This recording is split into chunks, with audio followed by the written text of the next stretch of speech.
Welcome once again to another episode of the Random Access Podcast, brought to you by rapodcast.net. This is episode 816, recorded live on December 7th, 2024. And here are your hosts, the man who is just making noise, Dave Pillay. That would be me. And the man who talks to himself all the time, Andy Lowe. Hi. I mean, I do that too. There are days where, Kate leaves with Megan. I walk Isaac to school. Mm-hmm. I come home. I do not interact with anybody. Yes. Until I am done with work. And then I go pick up Isaac. And then Mom and Megan come home. So there is plenty of, and then I talk with them again. But there's a large stretch of day where I sometimes don't have to and or want to talk to anybody else. So sometimes I just talk to myself, which is okay when I'm by myself. But then sometimes it bleeds over to when Kate's actually around and I'm talking to myself and Kate thinks I'm talking to her. Yep. Oh, yep. That definitely happens here. Yep. Which, okay, that's fine. It's fine. It's not a problem. Then I'm sitting here talking to myself like I'm trying to think of Rain Man. That's what I was trying to think of. Like Rain Man? Mm-hmm. Trying to think of somebody else who famous person who talks to themselves, but I can't think of anything. I was thinking of Jimmy Stewart talking to Harvey. He's not really talking to himself. He's just talking He's to... not talking to himself. He's talking to Harvey. Yeah, he's talking to Harvey. Yeah. Yeah, that's not to himself. Nope. He's talking to a puka. What's a puka? It's a 6-foot-tall rabbit. Yeah. Oh, somebody looks that up in the encyclopedia and the puka messes with the encyclopedia, which I thought was hilarious. Oh. Puka is a... And how are you doing, mister? Who at the dictionary wants to know? You know what? Speaking of Jimmy Stewart, it's Christmas time. Yeah. And I can honestly tell you, I have not seen It's a Wonderful Life from start to finish. Cool. Neither have I. And yet, it's in the cultural zeitgeist. Yep. So I know about it. Yep. I don't want to know about it, but I know about it. I'm just trying to, the angel gets his wings and then, Mr. Bailey. But no, I've never actually seen that movie. I've seen clips, different little bits. Uh-huh. And every once in a while, I get those clips confused with Shop Around the Corner. I don't know that one. Have you seen You've Got Mail? No. Okay. And his entire explanation hinged on You've Got Mail, so I just kind of derailed that. Well, I was trying to think of something more modern that was a remake of Shop Around the Corner. I see. But no, it's just like, have you seen this? No. Well, shit. Well, what's it like? Oh, it's like Star Wars. What's that like? Huh. I'm starting to see if anybody else has done Shop Around the Corner. Like I've seen multiple Hallmark movies that have been like Shop Around the Corner. Let's see, adaptations. A musical from 1949 starring Judy Garland. No, you probably don't know that one. Nope. 1963 Broadway musical. Probably don't know that one. Nope. And You've Got Mail. Yep, there it is. But yes, no, Chop Around the Corner is a black and white film starring James Stewart set around Christmas time. So it's one of those things where it's like, well, wait, I take a glance at it. I'm like, wait, which one am I looking at? Am I looking at Shop Around the Corner or am I looking at It's a Wonderful Life? Did I tell you that we finally watched Nightmare Before Christmas? No. Did you know I still haven't seen that either? I just don't know how to react to these things. Like sometimes I feel like how have you missed some of these niche things that other people in our circle willfully that other people in our circle love so much, and other people of our nerddom adore and praise and have seen multiple times. Absolutely praise. After watching it, I don't know. You don't know in that you weren't that impressed with it? No, I was not that impressed with it. Part of me wonders, it came out in 99?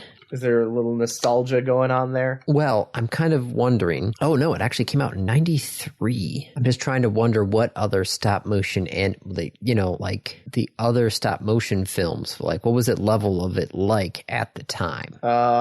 When did Coraline come out? People, places, no. Movies. Oh, I probably did not spell it right. Coraline? Oh, that came out in 2009. Yeah. So Nightmare Before Christmas came out when? 1993. Wallace and Gromit. Yeah, well, of course. Tom Thumb, a couple international ones. The only one I think worth like comparing to would be Wallace and Gromit. Yeah, because Grand Day Out was 89. Wrong Trousers was 93. Gumby would have been around that time. Well, Gumby the movie. I'm trying to remember what the hell was claymation versus puppetry. What was the third Wallace and Gromit movie? I'm hating myself right now. What the hell was it? All right, hold on. I don't know.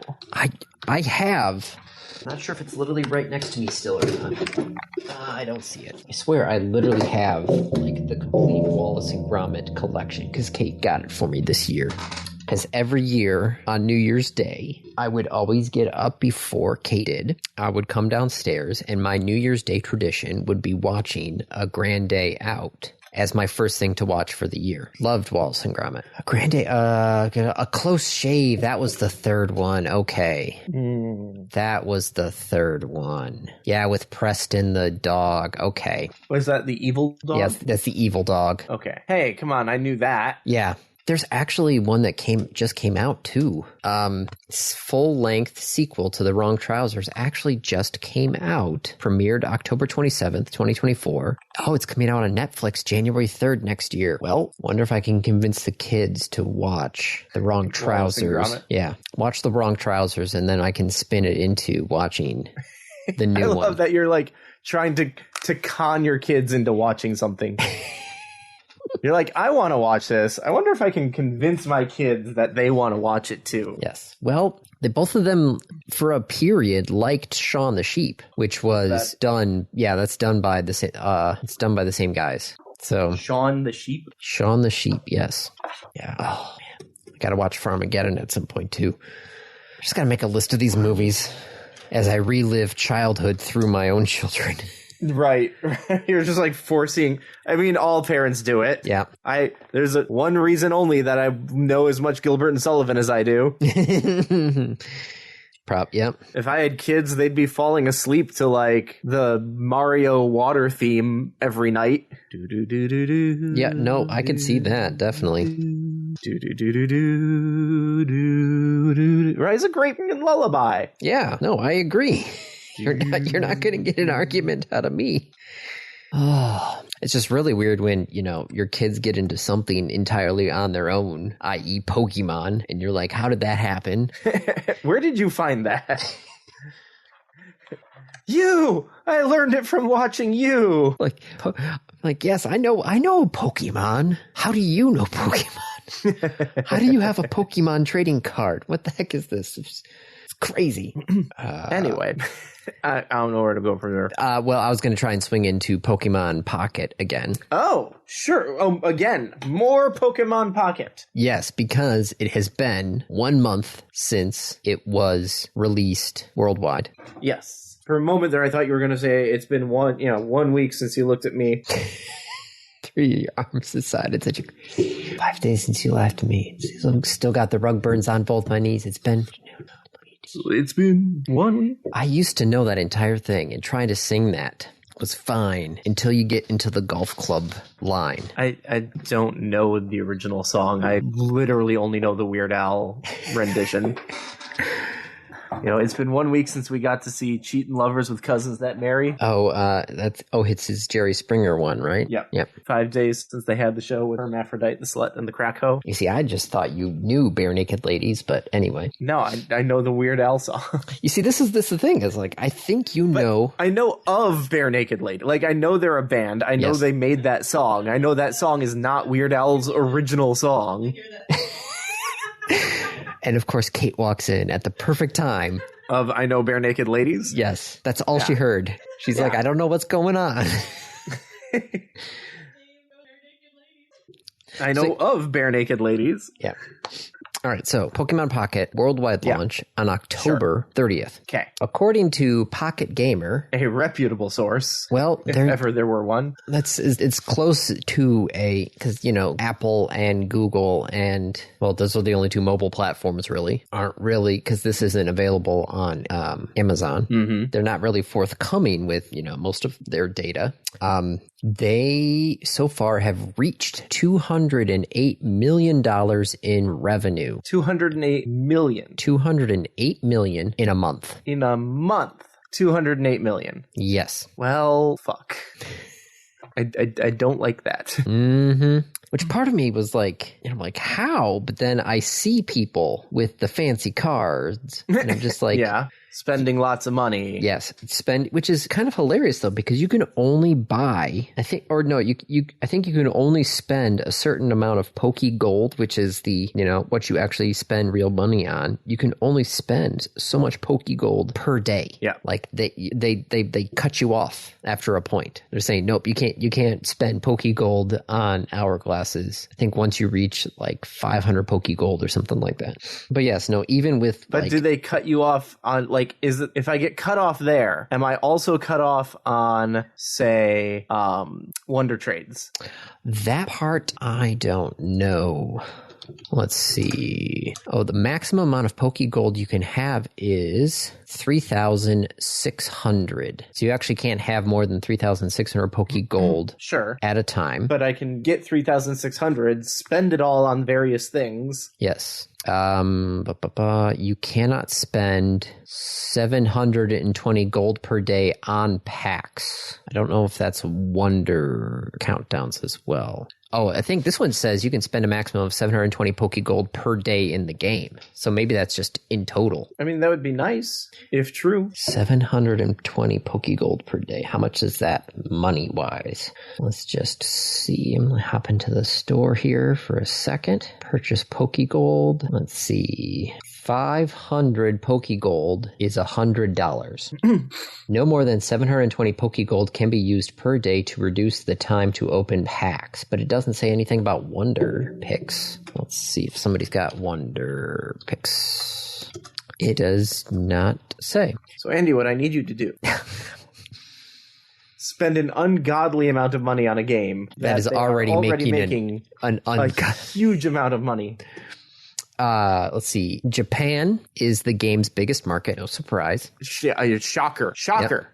At 90 million. The US is second at 58.2 million. And the rest of the world is, that other 150-ish million. No, 50-ish million. Yeah. God, wow. Okay, but yeah, spending Poke Gold on Wonder Picks just sounds wrong, because you have a limited number of cards. You only get one shot at each pack. That just sounds crazy to spend real money on Wonder Picks, but what do I know? I'm just running a Starmie deck.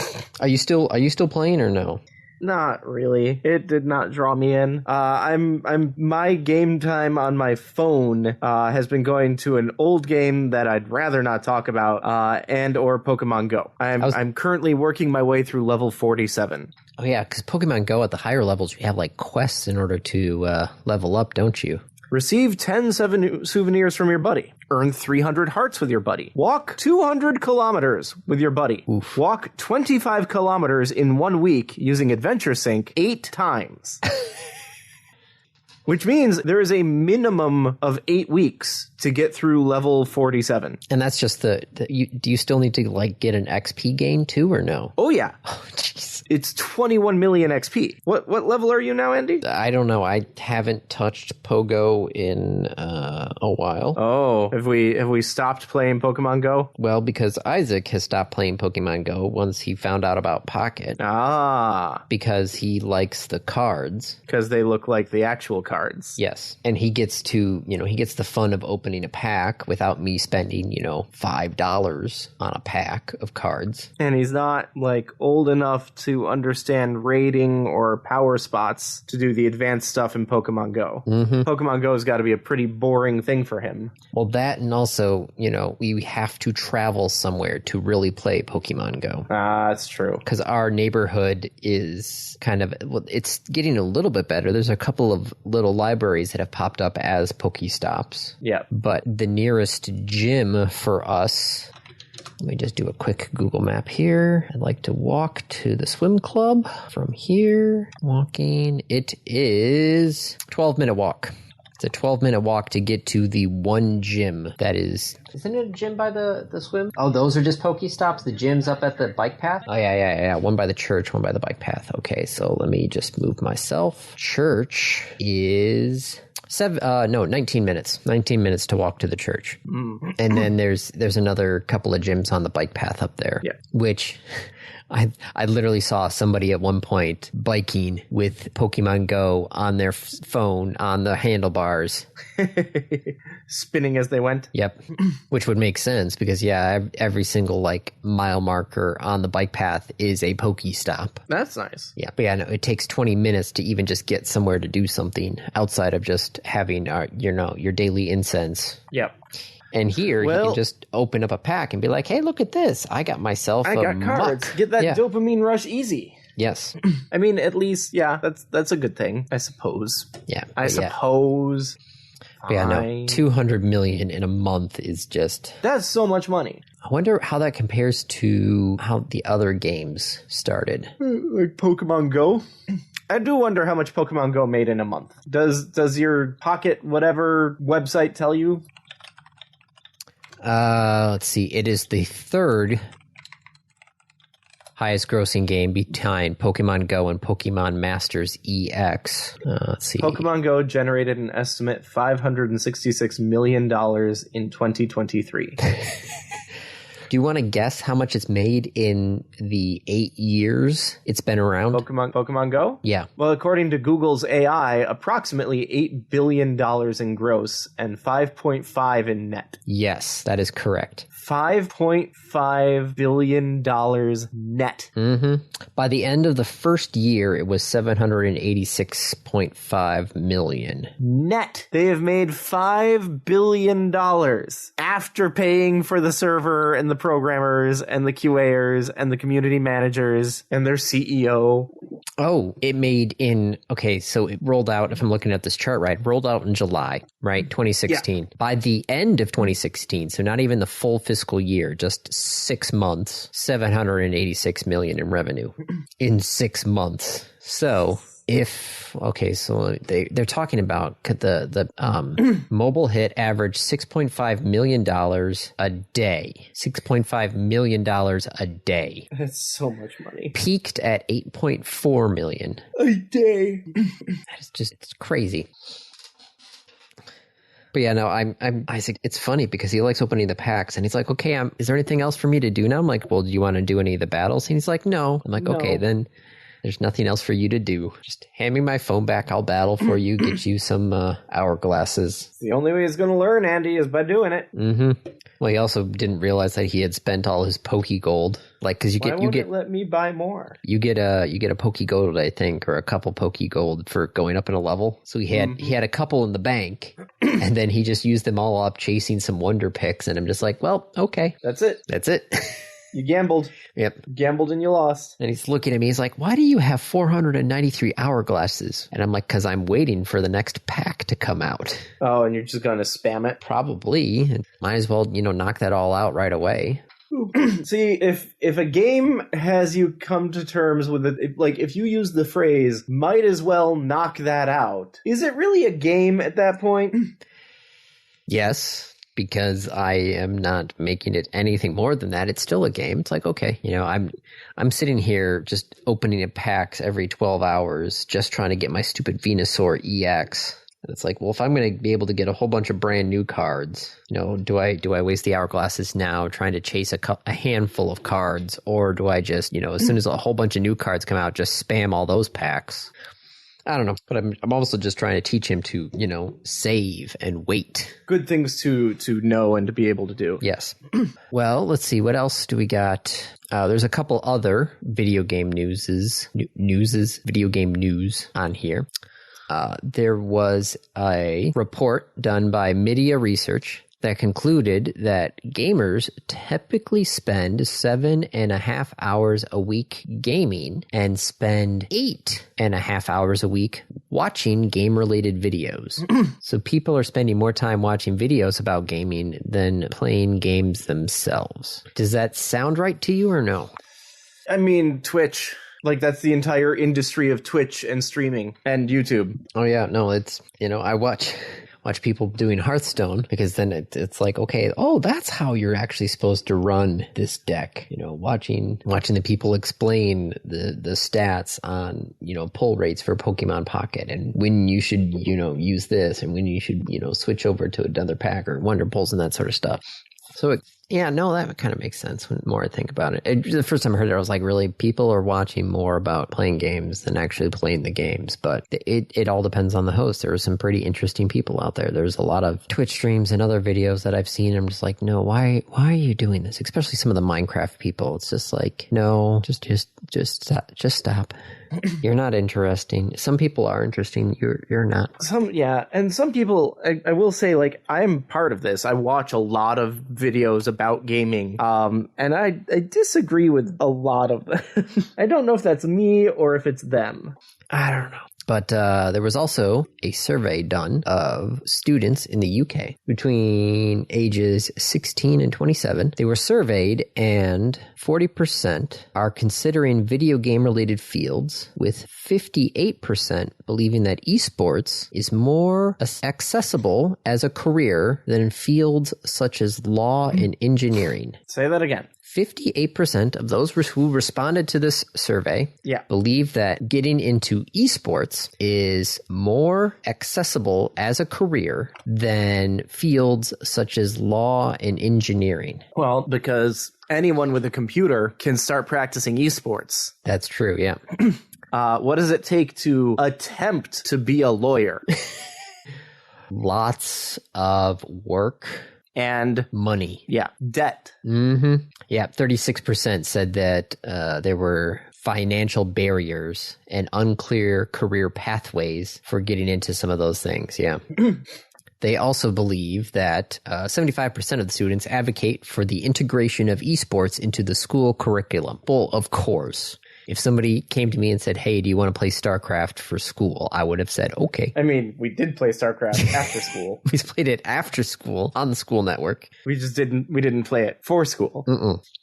The thing is, like, they say that they want to get into esports. They want to do that. They want to, like, be that cool. But, like, do you? And do you think you actually can? Well, I don't know. I've been watching that World League for GeoGuessr, and GeoGuessr, I feel like you could. Yes. A lot of it is just, doing it over and over and over again, and the rote memorization and that sort of stuff. Some of the esports, though, are all muscle memory and reaction times. It'd be like a race car driver. Yeah.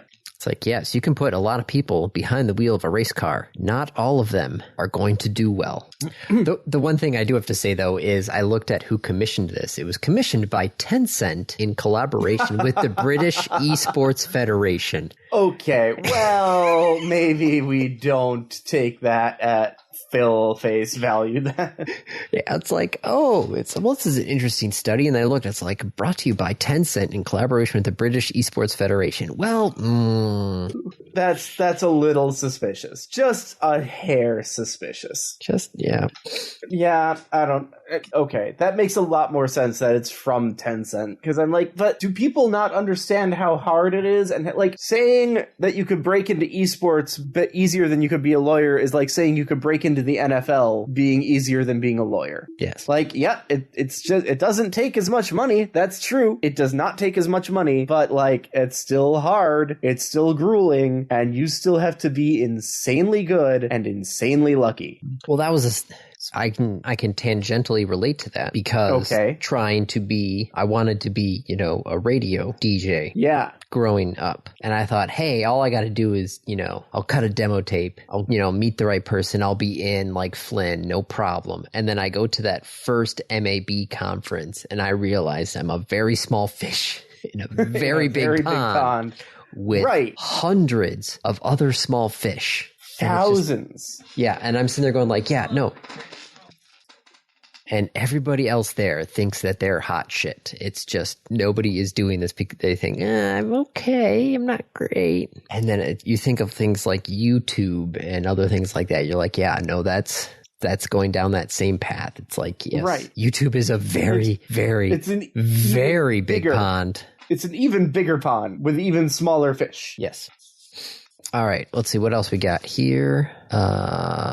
iFixit has teamed up with Microsoft to sell parts for your Xbox. Which Xbox? Xbox Series X or Series S. Why do they have two? I still don't understand the difference between the Series X and the Series S, and I'm not sure I care. Well, one's better than the other. So it's like the PS4 and the PS4 Pro. Yes, that is exactly what it is, yes. Okay, so they are teaming up with someone to provide parts. Parts and guides for how to repair your Xbox. Like there are guides here. I'm looking at the Xbox Series S repair guides. How to replace Bluetooth board. How to replace the fan. Power button board. Motherboard. Plastic case. Power supply. How to fix overheating Xbox. So they want to remove the repair services. I guess so. I mean, I like it. I'm glad. I promote it. I think that companies should let you fix your own shit and should provide the know-how and tools to do so. So I should not be too snarky about this. This is the right direction. This is, in fact, where we want the industry as a whole to go, John Deere. Tesla. Yep. Now, if there's a legitimate danger and that only trained professionals should be doing it, that's a different thing. Yes, no, if you need to stick your Xbox in the oven to remelt the solder, maybe don't. I don't think you should do That's that, not Grandma. one of the steps, is it? No, I don't know. I didn't actually look at the overheating Xbox guide, which that kind of made me chuckle a little bit as I look at my Xbox 360 over there.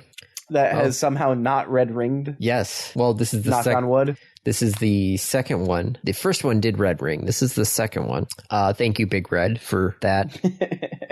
For saving your Xbox? Yes. Yeah. Yeah. He's like, oh, your red ring? Here, send it to me. I'll drop it in through the official Microsoft channels. And then he sent it back to me along with a couple of games as well. And I was like, okay, sweet. But there's actually a second one in the basement. Just on standby. On standby, yes. Last time I got it off of an auction for like $5. I booted it up. It worked fine. I'm like, okay, good. I turned it off and it hasn't.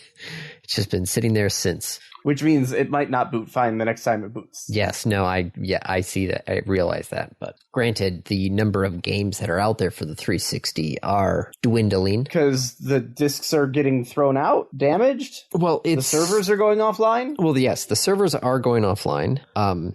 Trying to find some of the discs is getting harder, and some of the just the discs are just getting old. Mm-hmm. And I guess they were having some pressing issues with the discs because there were some discs that just look fine. Just because I bought, but are degrading. Yes, we bought Lego Batman, and the disc looked okay, but there was some bubbling. And I tried, first thing I do as soon as I get a disc home is I write it to the hard drive because then it has to read the whole disc from start to finish. I tried writing it to the hard drive and it got through about 20% and then just would conk out every single time. I'm like, well, it's just not going to be able to buy another one. Just would have to try and hunt down another one if I really wanted it. But yes, so there is now an official Microsoft Repair Hub on iFixit's website to give you guides and parts for fixing your Xbox Series X or Series S, which is good. I guess they also have one for the Pixel phones as well. iFixit has genuine repair parts for Google Pixels from the 2 to the 6 Pro and beyond now, it looks like. Neat. Well, speaking of the Pixel, yes, we talked about this as an aside in one of the earlier episodes, the fact that my Pixel 6 supposedly was done with updates on the OS. End of life. With the latest update that I just did, but Google Google announced by not announcing the change to the lifetime of the Pixel 6. They didn't actually announce it. This was not an announcement. They just went to the support timeline page for the various Pixel phones and updated the page. So a stealth announcement. Yes, it was a stealth announcement that the Pixel 6 and 7 and Fold will now be getting 2 more years of updates. Went from 3 years of software support to 5 years. That's great. Yep. So I've got 2 more years. Meanwhile, Microsoft has said absolutely no to changing Windows 11 to support the older hardware that doesn't have the onboard, whatever, like secure chip functionality. Which I gotta go check I had bought a couple of Dells from Western, and I think one of them might have 10 on it. Neither of our computers here has it. I gotta check the one that because I picked that up just last year, right before leaving the radio station. Yeah. Because they're like, this computer's got a web GUI, or the transmitter's got a web GUI. So you can, log in remotely and look at it and everything. And I'm sitting there going like, I don't want to put that transmitter directly on the outside internet. I don't know what security protocols that transmitter has. Yep. So I'm going to put it on a network that's only connected to the one PC, and then I'll be able to VPN into that PC, and then another layer of, username and password to connect to the transmitter. Yep. So I can still get to it remotely. It's just, a couple more steps down the line of security, rather than, I still can't believe the times where people would be like, "Oh, have you heard of is it Shogun? Was it Shogun or Shogun? It's what is that? It's not Shogun. It's a website where you can actually like type in what, your password? No. Oh, that's gonna bug me. But it was one of the transmitter manufacturers during his be safe, be secure speeches. Would bring up this website, and he would literally search for his transmitter, and it's kind of like an Internet of Things scanner, where it just starts pinging IP addresses looking for various Internet of Things items. Find the IP address ping plotter? No. It had DNS stuff. It had an Asian sounding name, and I can't remember what it is. But he would type in his transmitter brand, and a whole bunch of transmitters would come up on the list. And these were all the transmitters that were plugged in and, able to be seen by the public internet. And he would just go down the list and find one at some point that would have the default username and password in there. Oof. And be like, don't be this guy. And then he would actually go and write down whose transmitter it was. And then he would change the username and password right there. So he would lock the station out of it. But he would be like, I know whose sales rep that guy is. Most of the time it was one of his stations that he was a sales rep for. And he's like, I'm going to be contacting them as soon as we're done here and letting them know that I just locked them out. Yes, that I locked them out of their own transmitter because they were being dumb. Yeah. And that is, man, what is the name of that thing? Shodan. There it is. Shodan. Shodan.io. Oh, Andy. Yeah? Shodan is not an Asian thing. It sounds Asian. Andy. Yes? Do you need to go Wikipedia Shodan? Sure. Why am I Wikipediaing Shodan? Because you should know what Shodan is. Shodan is a search engine. Blah, blah, blah. Nope. Different one. All caps. Oh, System Shock. The Sentient Hyper-Optimized Data Access Network. Shodan. Huh. This is crazy. Yep. It's a game I've never played. But that, I've heard about, I believe, is where the name comes from. Okay. You've heard about System Shock. You never played System Shock. Yes. I've never played System Shock either, but it's supposed to be really good. So what have you been learning in this episode? Things that we don't know. We know the things that we don't know. Things that we know that we don't know. Yes. Yeah. There's apparently a really, really good twist in System Shock 2. Well, speaking of a bit of a twist. A bit of a twist? Yes. AT&T has been talking about for a little bit now. I forgot exactly when they started talking about this, where they wanted to replace all of their copper lines with fiber. They're like, we're going to be the number one fiber carrier in America. We're going to go fiber everywhere. Yeah, the plan is to have no customer on copper by the end of 2027. Copper's still really useful for, like, long distance. Well, okay. Well, if you really want to talk a long distance, we'll look up the AT&T long lines. What are the AT&T long lines? The AT&T long lines were a series of microwave links that AT&T used to actually communicate cross-country. They have those really weird-looking feed horns. Okay. I'm trying to think if there's any that were around Ann Arbor that you would have seen or not. Maybe, let's see. Maybe is there a map? Oh, that one's in Glenwoods, Indiana. So that's somebody just mapped out all the long lines in Indiana. No, I don't need that. I was trying to do Michigan. Why did I search for Michigan and you give me a map of Indiana? I don't know. I don't know, Google. So they were planning on, yes, we're going to get everybody off copper. We're going to go fiber everywhere. Well, they realized that fiber is not profitable for basically half of their footprint in the country. There we go. There's the kicker. Just do it. Just like AT&T, just do it. They have a fiber first plan for half of their territory. They have a fiber first plan for where it will make them money. Yes, the more sparsely populated. And if you're not in one of those areas, then fuck you. Yeah, the half of their territory, which is basically, I think, the U.S. The U.S. Yeah. They American Telephone and Telegram, right? Yes, they stated in their presentation that their estimate wireline territory was 500,000 square miles, which I'm curious to see an actual map of this. But in the presentation, they said, okay, we have 500,000 square miles of wireline territory. Half of that fiber, yes, we'll actually do it. The other half, which only accounts for 10% of their customer base, they're like, yeah, no, this is not worth running fiber for out here. Yeah. But they're not going to run copper out there, are they? Nope. They're actively working to exit its legacy copper network operations across the large majority of its wireline footprint by the end of 2029, according to their official press release. So what are they going to do? They're going to do a wireless first plan and use 5G. Starlink. They're going to do a 5G-based home broadband with AT&T Internet Air and a wireless phone service with AT&T Phone Advanced, which they feel like they can actually get both of these approved.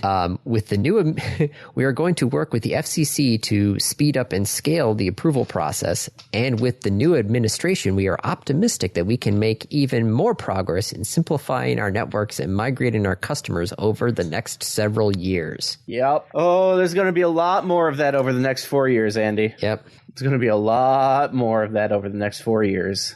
The funny bit, though, is the fact that they basically said this is going to happen in all of the states in our coverage area. I think they said like 21 states or something like that, except for California. Because California has its own laws. The Public Utilities Commission in California rejected AT&T's request to end its landline phone obligations back in June 2024.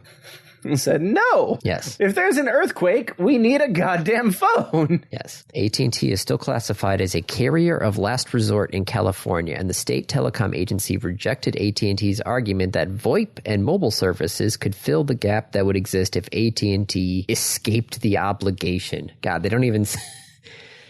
Oh, we have to do the landlines? Really, Mom? Yes. Really, we have to do the landlines? We gave you a shit ton of money because you said you would do that. We shut out all of your competition because you said you would do that. I don't want to do the copper. Too fucking bad. Make them do it all over.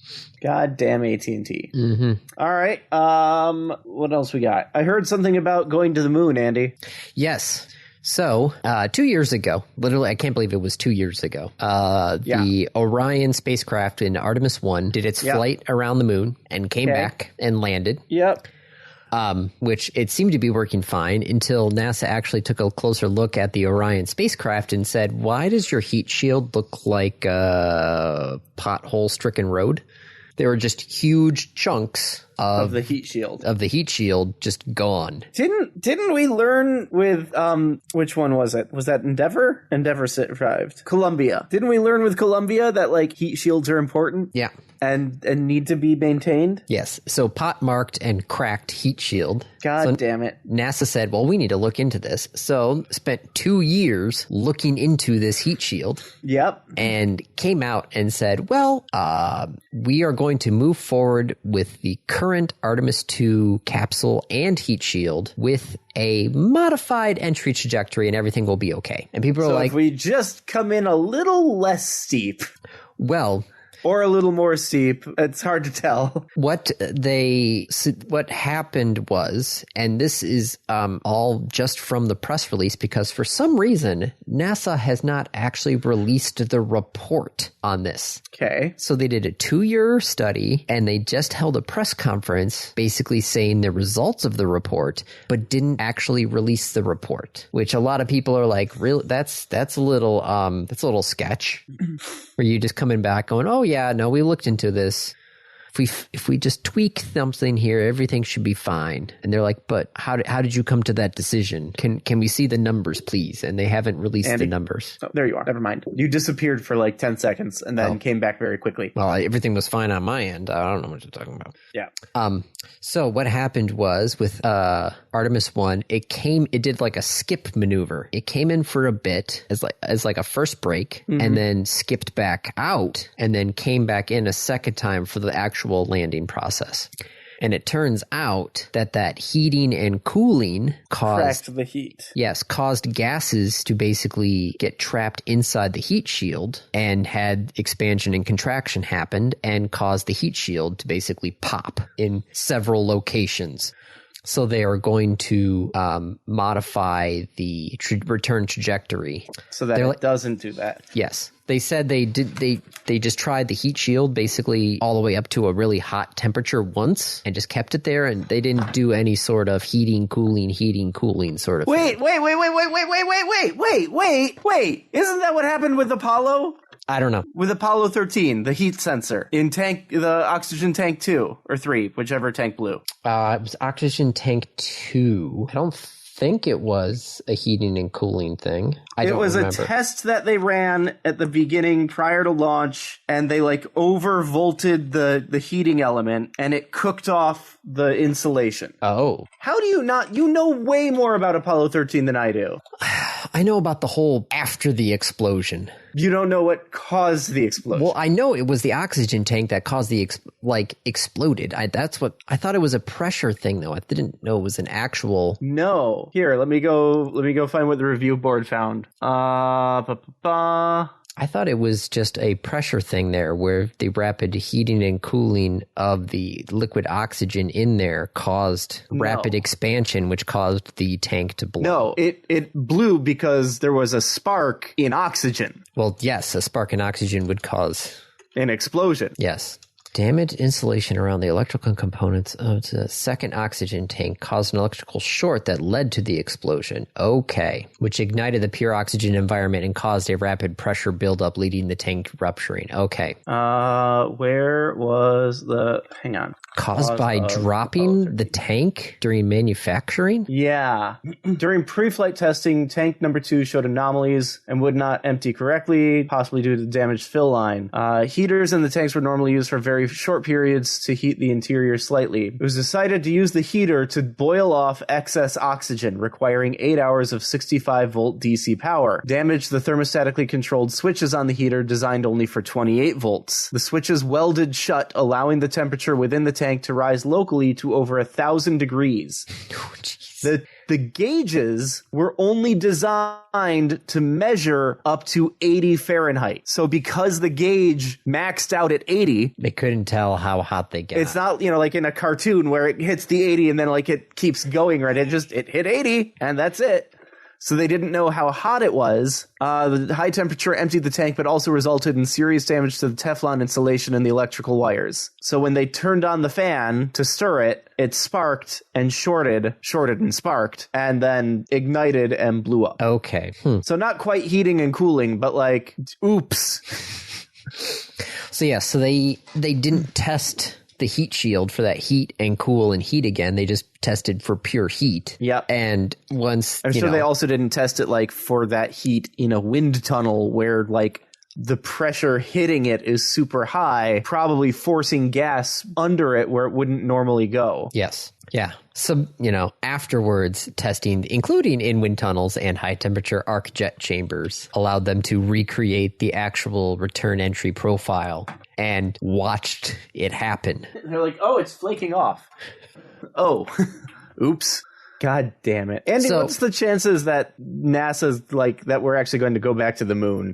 I don't know, because they have said now that due to these heat shield investigations and other issues with the spacecraft, they have now delayed the Artemis 2 launch until April 2026. Well, that'll give them time to remember how to make a spacesuit. Which is another 7 months from the previous launch date. Yep. Which means then the Artemis 3 mission, which is the actual landing one, won't fly before mid-2027 in the current timeline. I'm torn when it comes to the Department of Government Efficiency and this, because it feels like there's a big conflict of interest.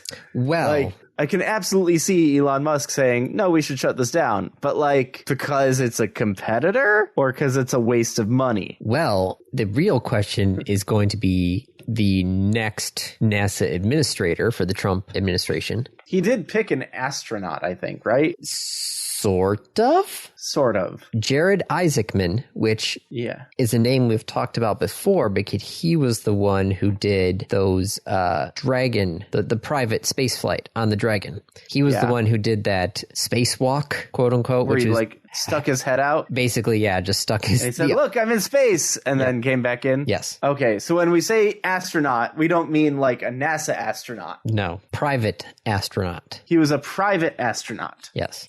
But he's been working with the Air Force, actually, because I guess he has a company that helps with dogfighting, helping train pilots for dogfighting things. So he started up a payment processing company. That's where he made his money. But then, like Elon, decided, hey, let's do space. Okay. But he has worked with the military and the government for years, and he's been into space. Yep. That's not necessarily a qualification to run NASA. Mm-hmm. But maybe an understanding of what's involved and the mission. And I don't know, man. I don't know. The whole thing makes bad taste in my mouth. A lot of people think that it's actually a good idea. He's actually been. Is he going to chop SLS? That's the other question. Is he's part of that whole SpaceX mindset. Yeah. So, it's going to be interesting to see how he handles everything, which, could be interesting because, if people want to go in and, kill the sacred cows of all these government agencies. That's an interesting turn of phrase. Well, I feel like it's a bit like a third rail? Would the third rail be a better phrase, or? Yeah. I mean, it's not even the third rail. It's just Congress loves it and everyone else hates it. Yes. And Congress loves it because it's a bunch of contracts that they can bring home to their districts. Yep. And I mean, here's the thing. I'd like that. That's good. You want money to go back to your districts. That's fine. But maybe we could put that money to better roads and bridges. Or faster, safer, cleaner transportation here. Mm-hmm. Or developing a reusable launch system. Or spending the billions of dollars on, anything else at NASA. How many robots can we send to Mars? Probes. Yeah. Right.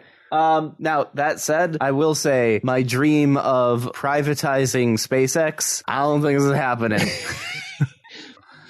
Yeah, I don't think so. I think Elon would have to do something pretty bad to piss off Trump for Trump to be that petty and say, yeah, your company is now property of the United States government. See you in court. Yeah. All right. Anything else on the list that you want to talk about? Some AI stuff and cars being able to just plug in and communicate payment themselves. Yep. With your wallet.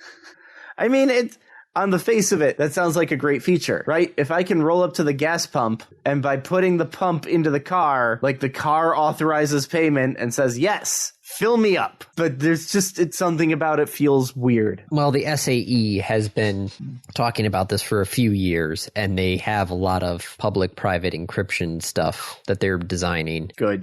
And Tesla's already do that. Your Tesla car. Tesla charges at a Tesla charger. Yes. And is on your Tesla account. Yes. Yeah, I mean, of course it does. I wonder what it would take to have the car automatically, like, authorized for the gas. I don't know. I mean, like you just pull up, you take the gas hose off, you put it in the car, and like the two of them communicate. I mean, I'm almost there. When I go to Costco, right? Yeah. I pull up to Costco, I take out my Costco card, I just tap it on the little pad. Yeah. And it just says 1 second. I'll say, then it goes, okay, you're good to go. Lift the pump, pick your thing, and go. And I'm just like, okay, if the car securely stores, heck, my phone, if my Google Wallet has, a virtual card number connected back to my bank account or to the actual Costco credit card account. Yep. If you can get my phone and the gas pump to communicate via Bluetooth or something. I mean, they can if you tap your phone to the thing. Yeah, I could tap my phone to the thing. But okay, so we just, rather than just tapping it, we just spread it up a little bit. Well, those are NFC, Andy. Yeah. Right? Near field communication. The point is they need to be right next to each other, which is why I'm saying it needs to be on the gas hose. Yeah, it needs to be on the hose. Right. Then we could do it. Yeah, you put an NFC thing right at the gas nozzle. In fact, it could be even better because the car could communicate with the pump and tell it, I need this much gas. Or I need this type of gas too. And yep, I need this much of this type. Yeah, no, that would be nice. Like you wouldn't have to do anything other than put the hose into the car. Yeah. And of course, that could be automated too. Yes, I was going to say that was it Tesla has that like weird snake thing for your garage, where you just park next to it, and the little like snake arm will find where to plug in. Computer vision. Yep. Andy, we might have like $1 million idea for internal combustion engines. Yes, as everybody is phasing out internal combustion engines within the next how many years? 15 years. But in those 15 years, Andy, we could make a lot of money. Yeah. All right. Random review. Random review. My review this week. I would like to review something I have been doing every day for the last 7 days this month. Yep. I looked at my watch. I'm like, wait a second. Nope, it's after midnight here. We've been doing... Isaac has a Pokemon card game advent calendar. Sure. Megan has a Lego Disney Princess advent calendar. Yep. I was like, well, what should I do for an advent calendar? And I like escape games and, escape games in a box, which you, Brian, and I have done a couple of various ones. And thoroughly enjoyed them. Yes. So... I was randomly, looking for advent calendar ideas, and I stumbled upon Exit the Game. Now, Exit the Game does a bunch of those escape room in a box sort of things. Yeah. And it turns out they've been doing advent calendars. So... there was a little pre-story saying that, hey, you are a puzzle-solving person. You got a letter from Santa. Santa says, hey, somehow my book of every nice boy and girl and what presents they're getting and where they are is missing, and you need to help me find it. And there is only one box on this advent calendar that is actually labeled with the number 1. All the rest of the 24 boxes are blank. So, you open up the first box on December 1st, and there's a little puzzle/riddle there, and you have a little like decoder card where you have to find a 3-digit number, and that 3-digit number will then lead you to which of these umpteen boxes is actually the box and the door for December 2nd. And then, you go to this little storybook page and there's a little paragraph or two about, hey, this is day 2. And all of these are somewhat puzzly, somewhat Christmassy type of things. Like there was a room based very loosely on Die Hard. There was one based very loosely on Mariah Carey. The idea of Die Hard being Christmas being like codified into this game is hilarious. Yes, yeah. So there was a thing about like Mariah Carey. There was a thing about Die Hard. There was a thing about the Beatles singing Last Christmas because there was Christmas music themed puzzles. Some of these are just, just regular puzzles, but they're set in a Christmas theme sort of thing, but it's still a puzzle. Some of them were super easy. One of the ones I did recently was really good because it actually took you outside.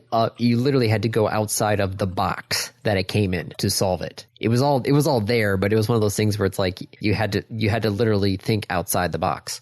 Right. So it's been fun. It's, for me, easy. Like, I've been able to solve most of them in under 10 minutes, but it's still a fun little, treat. And I'm curious to see where it goes. So yeah, they've got, they did 3 of them this time. There was the Silent Storm, Mystery of the Ice Cave, and I did Hunt for the Golden Book. So if you want to do an advent calendar that's a little bit fun, then, this is an option for you. And they've got other ones as well. I'd have to go to their actual page and look. But yes, they've got a couple of these out. So yeah, no, it's just a little puzzle each day. I like it, but I like these sort of things. So, right. And, they told you literally, like, don't throw, keep all your bits and bobs. Don't, throw anything away. Don't throw anything away because you might need it. Like the box. Yeah. Well, the box is nice because it's got a lid and they've got these little tabs. And so the lid will actually like close and sit there. So as long as you can lay this box flat, it actually, everything, I can sort of store all the books. There's like a hint book and there's like the storybook and the decoder and all the little bits and bobs I can store there. And it actually stores up pretty nice. So I don't even have to worry about accidentally losing something. I've just got all the stuff in a little Ziploc bag and I just close the lid every day and it works out fine. So nice. No, I like it because I like the puzzles and that sort of thing. So if you're looking for an advent calendar to do and you don't want to do chocolates or Legos or I guess Pokemon, this could be an option for you. So there you go. Exit Advent Calendar. Any questions? Not from me. All right. Well, then let's move on to the random topic rolled ahead of time. What is your favorite canned soup? There's a couple in the running.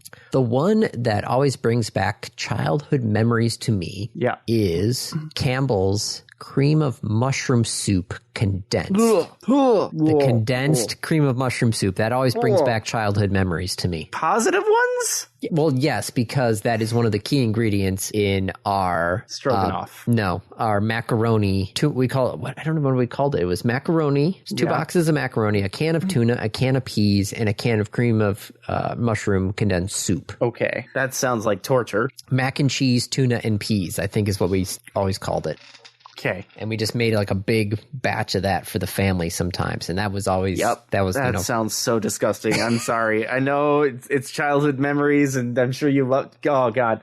If I can find a gluten-free macaroni, Dave.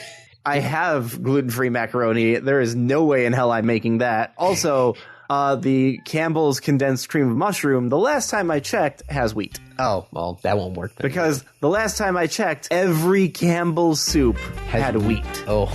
Every single one. However, there is a like off-brand chicken and rice that's okay. There's like a Progresso gluten-free chicken noodle that's okay. But honestly, Dinty Moore. I did not have Dinty Moore beef stew until Laura introduced it to me. So this is not a childhood memory. But here's what you do. You take a can of Dinty Moore.